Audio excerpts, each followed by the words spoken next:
सुर्खियों में।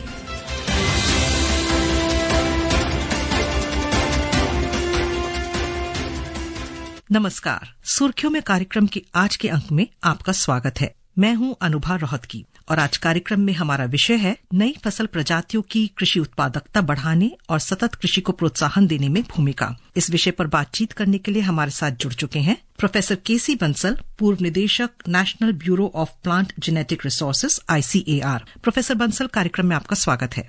नमस्कार, थैंक यू। प्रोफेसर बंसल, मेरा पहला सवाल आपसे ये है कि भारत जैसे देश के लिए, जिसकी आबादी बढ़ रही है और जहां कृषि हमारी अर्थव्यवस्था का मुख्य आधार है, कृषि उत्पादकता बढ़ाने और अरबों लोगों को खाद्य सुरक्षा सुनिश्चित करने के लिए नई फसल प्रजातियां कितनी महत्वपूर्ण हैं? जो नई प्रजातियों की आप बात कर रहे हैं, खास करके हमारे भारतवर्ष में जब हम देख रहे हैं कि हमारी जनसंख्या 140 करोड़ पार कर चुकी है, तो बहुत जरूरी है कि हम ये नई जो वैरायटीज हैं डिफरेंट क्रॉप्स की, उसको हम बढ़ावा दें and we continuously develop these new varieties. बहुत इंपॉर्टेंट है इनका एक रोल, क्योंकि अभी जो हमारी प्रोडक्शन है वो करीब 350 million ton total grain production हमारी भारतवर्ष में है और हम चाहते हैं कि 2047-2050 तक, जब भारत 100 साल अपने आजादी के पूरे कर चुका होगा, तब तक हमें कम से कम 520-525 मिलियन तक जाना होगा। तो अगर अब हम 350 मिलियन टन पर हैं, तो हमें इसका मतलब करीब 50% हमें और हमारा फूड प्रोडक्शन बढ़ाना होगा। इसलिए ये बहुत जरूरी हो जाता है कि हम अपनी जो डिफरेंट क्रॉप्स हैं उनकी नई नई प्रजातियां डेवलप करते रहें और साइंस के द्वारा ये बहुत संभव है कि हम उस पड़ाव तक पहुंच जाएंगे, मुझे पूरी उम्मीद है। तो इसलिए नई वैरायटीज का बहुत इंपॉर्टेंट एक रोल है हमारे फूड प्रोडक्शन को बढ़ाने के लिए और आत्मनिर्भरता की तरफ बढ़ने के लिए भी। जो हम विकसित भारत की अगर बात करें 2047 तक, इन वैरायटीज का बहुत इंपॉर्टेंट रोल है। प्रोफेसर बंसल, पारंपरिक किस्मों की तुलना में ये जो नई फसल किस्में या प्रजातियां हैं, इनके क्या फायदे हैं, खासकर पौधों की बीमारियां लड़ने में, कीट नियंत्रण में, हीट स्ट्रेस या पानी की कमी जैसे मुद्दों से निपटने के लिए? इन किस्मों की बहुत ज्यादा फायदे हैं, खास करके अगर हम कंपेयर करें जो हमारी ट्रेडिशनल वैरायटीज 1960 के और 70 के दशक में जो ग्रीन रेवोल्यूशन की वैरायटी जिनको हम बोलते हैं, high yielding varieties of rice और high yielding varieties of wheat, जबकि उससे हमारी प्रोडक्शन बहुत बढ़ गई थी, लेकिन हम लोग उसको उस टाइम बढ़ावा दे रहे थे कि ये फसलें ज्यादा से ज्यादा पानी की उनको जरूरत पड़ रही थी और ज्यादा से ज्यादा खाद की भी उनको जरूरत पड़ती थी, पेस्टिसाइड के साथ भी। अब हम चाहते हैं, क्योंकि वातावरण बदल रहा है और पिछले 60 साल में क्लाइमेट चेंज भी हो गया है, टेम्परेचर बढ़ रहा है, तो ये जरूरी हो जाता है कि पैदावार बढ़ाने के साथ साथ हम बाकी जो पेस्ट रेजिस्टेंट है, डिजीज रेजिस्टेंट है, उन पर भी ध्यान दें और दिया जा रहा है। और खास करके हम ऐसी किस्में तैयार करें, कम पानी से भी हम उनको उगा पाएं या हाई टेम्परेचर को भी वो जो टॉलरेट कर सकें, ऐसी नई किस्में हम बनाने की कोशिश में हैं। और ऐसी किस्में अब ज्यादा जरूरी हो गई हैं, जैसे मैंने बताया, क्योंकि ग्रीन रिवोल्यूशन के टाइम में हमें प्रोडक्शन ज्यादा बढ़ाने की जरूरत थी, लेकिन अब हम प्रोडक्शन बढ़ाने के साथ साथ में इन सब गुणों को भी साथ में हमें उसमें मिलाना होगा इन नई वैरायटीज में। आपने क्लाइमेट चेंज की बात की, तो जलवायु परिवर्तन भारत सहित दुनिया भर के सभी किसानों के लिए एक बहुत बड़ी चुनौती है। क्या नई फसल किस्में इस चुनौती से निपटने में मदद कर सकती हैं? अगर हाँ, तो कैसे? और क्या आप कुछ उदाहरण दे सकते हैं?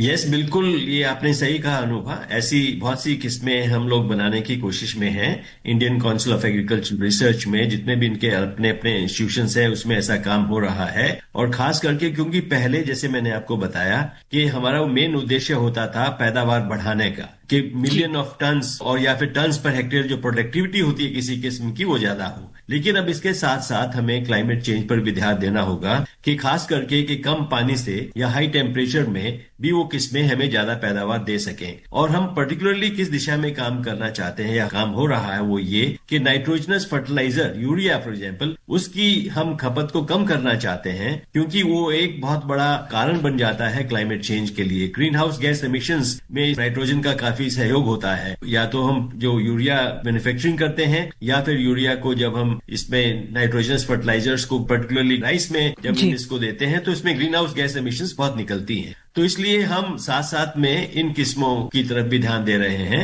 और हाल ही में 2 नई किस्में तैयार की हैं Indian council of agriculture research ने राइस में, जैसे कि जीनोम एडिटिंग एक टेक्नोलॉजी है उसके द्वारा, जिसमें ये दोनों किस्में उनकी प्रोडक्शन 19 से 20% ज्यादा है और खास करके एक किस्म में जो 20 दिन पहले पक जाती है। तो इसका मतलब ये कि उसमें जो यूरिया या नाइट्रोजन फर्टिलाइजर की खपत कम हो जाती है क्योंकि वो 20 दिन जल्दी पक जाती है, पानी भी उसमें कम लगता है। तो इसका एक पॉजिटिव इफेक्ट क्लाइमेट चेंज की तरफ होता है। ग्रीन हाउस गैस एमिशंस बहुत ज्यादा उसमें रिलीज नहीं होती और कार्बन की भी जो सेविंग होनी चाहिए सॉइल स्ट्रक्चर में, उसमें भी इसमें काफी बढ़ोतरी होती है। तो ये 2 किस्में हाल ही में अभी लॉन्च हुई है। मई 2025 में हमारे minister of agriculture Shri Chouhan ji ने 2 वैरायटीज को लॉन्च किया है। तो आप जो बता रहे हैं वो आपने चावल की 2 किस्मों की बात बताई जीनोम एडिटिंग के द्वारा जिनको बेहतर बनाया गया है, और कौन कौन सी फसलें हैं जिन पर इस तरह का काम हो रहा है, और क्या ये जो काम हो रहा है, जो नई फसलों की जो किस्में तैयार हो रही हैं, वो उत्पादकता के साथ साथ पोषण मूल्य के लिहाज से भी बेहतर होंगी? हाँ बिल्कुल, और इसमें मैं आपको ये बताना चाहता हूँ, मुझे बताते हुए खुशी भी हो रही है कि हमारे honourable prime minister Modi ji ने अगस्त 2024 में 109 वैरायटीज रिलीज की थी, करीब 61 क्रॉप्स की, 109 वैरायटीज, जो कि हाई यील्डिंग भी है, जिसमें पोषण तत्व ज्यादा है और वो क्लाइमेट रेजिलिएंट भी है। और कम से कम 34 ऐसी वैरायटीज हैं जो फील्ड क्रॉप्स की हैं और 24 वैरायटी जो हॉर्टिकल्चरल क्रॉप्स की हैं। फील्ड क्रॉप्स में जिसमें कि चावल है, गेहूं है, मक्का है, मिलेट्स भी हैं, दलहन भी है, तिलहन भी है, कॉटन, शुगर केन, स्पाइसेस, ऐसी क्रॉप्स हैं, और मैंगो, पोटैटो, टोमेटो, ये कम से कम 109 वैरायटीज उन्होंने विकसित की हैं। और जीनोम एडिटिंग के द्वारा भी हमारे बहुत से इंस्टीट्यूशंस में करीब करीब अभी 40 क्रॉप्स में वो काम चल रहा है। और ये 40 क्रॉप्स में ज्यादातर जो इम्पोर्टेंस है वो क्लाइमेट रेजिलियंस को दिया जा रहा है कि हम पैदावार बढ़ाएं और कम पानी से, हाई टेम्परेचर से लड़ने की उसमें क्षमता हो, पेस्ट रेजिस्टेंट हो, ड्राउट रेजिस्टेंट भी हो। तो ये टेक्नोलॉजी एक ऐसी नई टेक्नोलॉजी आई है दुनिया में पहली बार कोई 10-12 साल पहले, कि जिसकी यूटिलाइजेशन बहुत ज्यादा बढ़ रही है और हम भी इंडिया में उसको बढ़ चढ़कर यूज करना चाहते हैं। और ऐसी गवर्नमेंट ऑफ इंडिया ने बहुत अच्छा एक प्रोजेक्ट दिया है, बहुत बड़ा, ICR को, इन 40-45 क्रॉप्स के लिए, और उस पर बहुत अच्छा काम हो रहा है।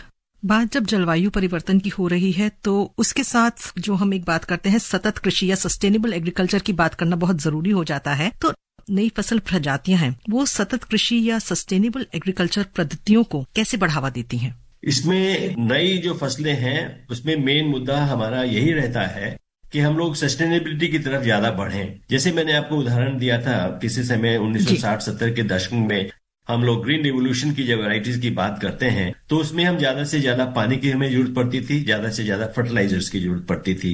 लेकिन अब हम चाहते हैं कि ऐसी नई किस्में बने जिसमें पानी की खपत कम हो, नाइट्रोजन या कोई भी खाद भी उसमें, जैसे फास्फोरस, पोटेशियम, सब की खपत भी कम हो और हम कम समय में ज्यादा से ज्यादा पैदावार ले सकें। इसलिए ऐसी नई किस्में बनाई जा रही हैं कि जिसका जो मैच्योरिटी पीरियड होता है वो कम हो जाए।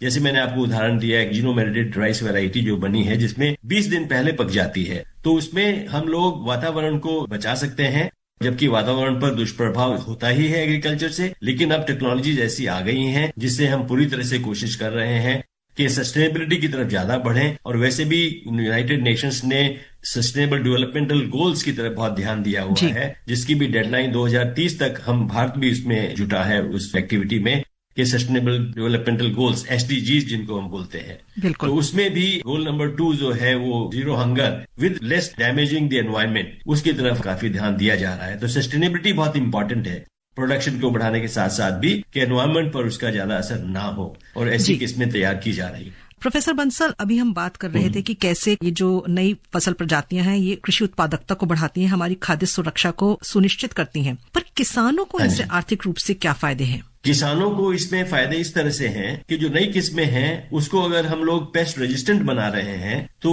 उसमें उनको पेस्टिसाइड छिड़कने की बहुत ज्यादा जरूरत नहीं पड़ती है, उसमें उनको फायदा होता है, नंबर 1। नंबर 2, अगर कोई भी फसल जल्दी पक जाती है, मैच्योरिटी उसकी अगर 15-20 दिन जल्दी हो जाती है, तो उनको पानी और फर्टिलाइजर भी कम देना पड़ता है जी।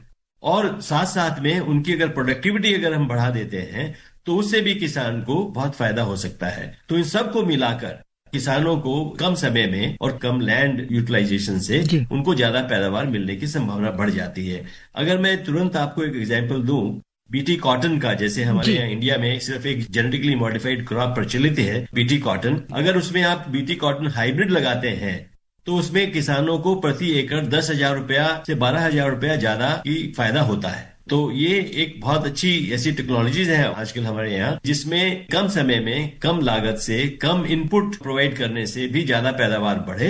तो अल्टीमेटली जो सम टोटल है वो किसान को उसका समय बचेगा, समय के साथ साथ भी उसका पैसा की लागत बचेगी और उसकी आमदनी ज्यादा होगी। प्रोफेसर बंसल, नई फसल किस्मों का विकास एक निरंतर प्रक्रिया है। Indian council for agricultural research और अन्य संस्थानों में किए गए अनुसंधान और वैज्ञानिक नवाचारों की इसमें क्या भूमिका है? जो रिसर्च का मुद्दा है वो पूरा का पूरा complete Indian council of agricultural research में है, जिसमें 100 से ज्यादा ऐसे इंस्टीट्यूशंस हैं और हर क्रॉप पर हम लोग काम करते हैं। जो चल रहा है आईसीआर में, जैसे हमारे बहुत से इंस्टीट्यूट्स हैं। सबसे बड़ा institute Indian agricultural research institute है।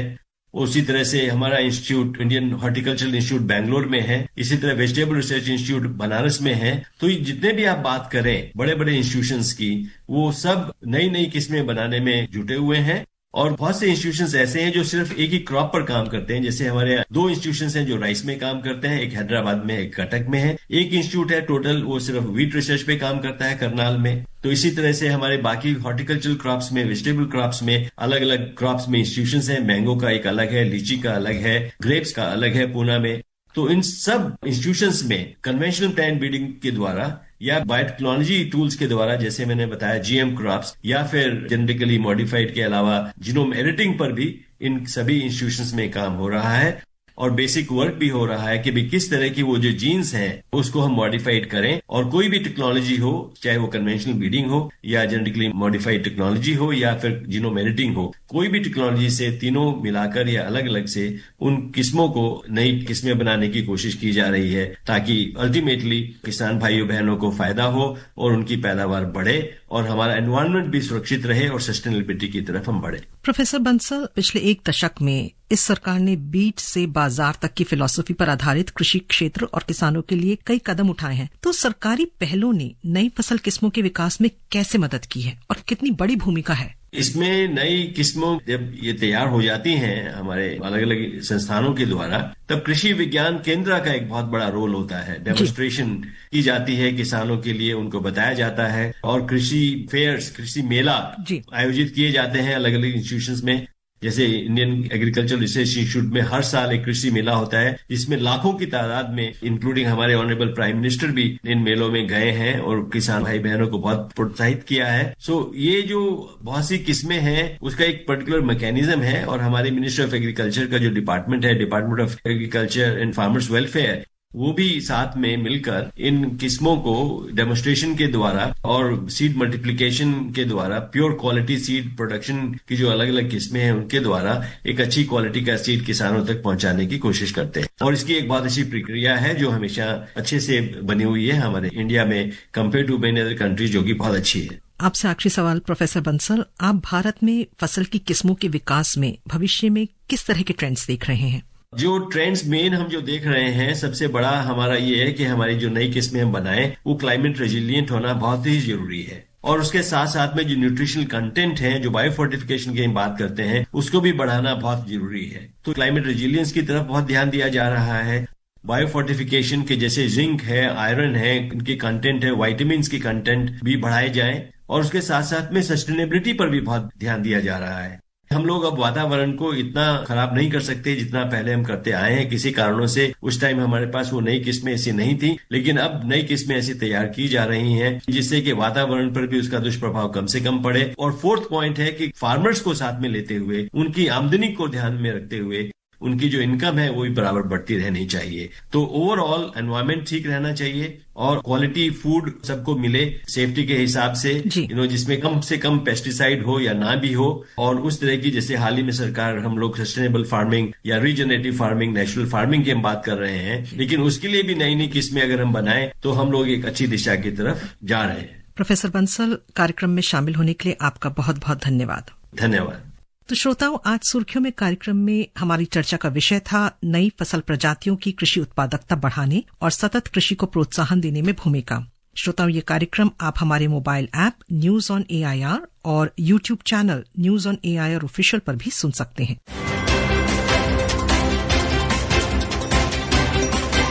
सुर्खियों में।